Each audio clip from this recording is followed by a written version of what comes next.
person who's just volunteering to give you a ride is an open book. Let's talk about anything. The patient gets to talk about things that you don't normally talk about with your family and your friends, and you get to, quote, be normal for a little bit. I'm Ken Adams. I'm the founder and executive director of Your Ride Is Here Incorporated. So our mission is to provide transportation to folks going through cancer treatments to first and foremost get them from point A to point B and back to point A. We have another program that's a little bit unique, and that's called a Dream Ride, and that's to provide a little inspiration and uplift to somebody's day who's either just starting treatment, or it's their last day of treatment, or they need an uplift somewhere in between. This started about 3 years ago. I had cancer myself. I had neck cancer and had 8 weeks of chemo, 39 days of radiation, and got a lot of time to sit in the doctor's office. And when I'd get there, there'd be people sitting waiting. And when I'd leave, the same people would be sitting and waiting. They were either riding the bus, they were waiting for friends to pick them up, cabs, and I know how bad I felt when I'd left. I just wanted to go immediately home into bed. And so my doctor and I started talking, Sonny Morgan and I started talking, and we came up with this program where we signed up volunteers who either are just on their way to work and have somebody in the neighborhood who's going through cancer can drop them off, or we have something special in mind where we go take them for a ride when they're not feeling well, and kind of brighten their day.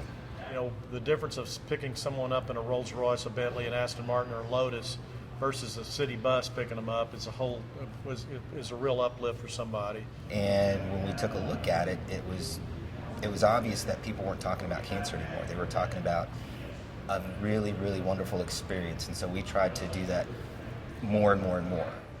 I'm here because I absolutely love cars, and it's my passion, and I love fast cars like all this, and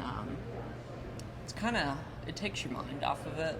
And I've been really stressed the past few days of results and what the future's going to hold, and I'm trying to stay positive from it.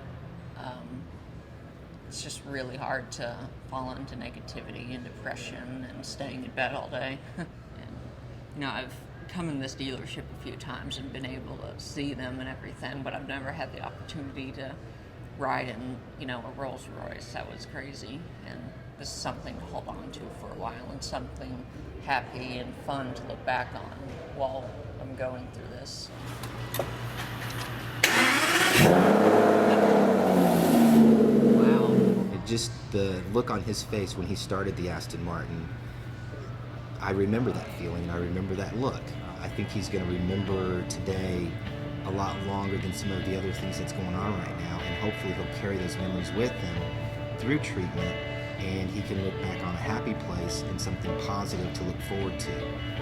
There's no doubt that it gives us a real good feeling inside, just to see the expressions and see how they feel, and to know that there's someone out there that really cares about their health and well-being, and it is an uplift for all of us that are involved in it. If I knew that everybody had a ride to treatment that needed a ride, that would be what we would define as success. I think there's too many people that choose what type of treatment to get based on whether they can get to treatment or not get to treatment. And so some people opt out, and I don't want to have that anymore.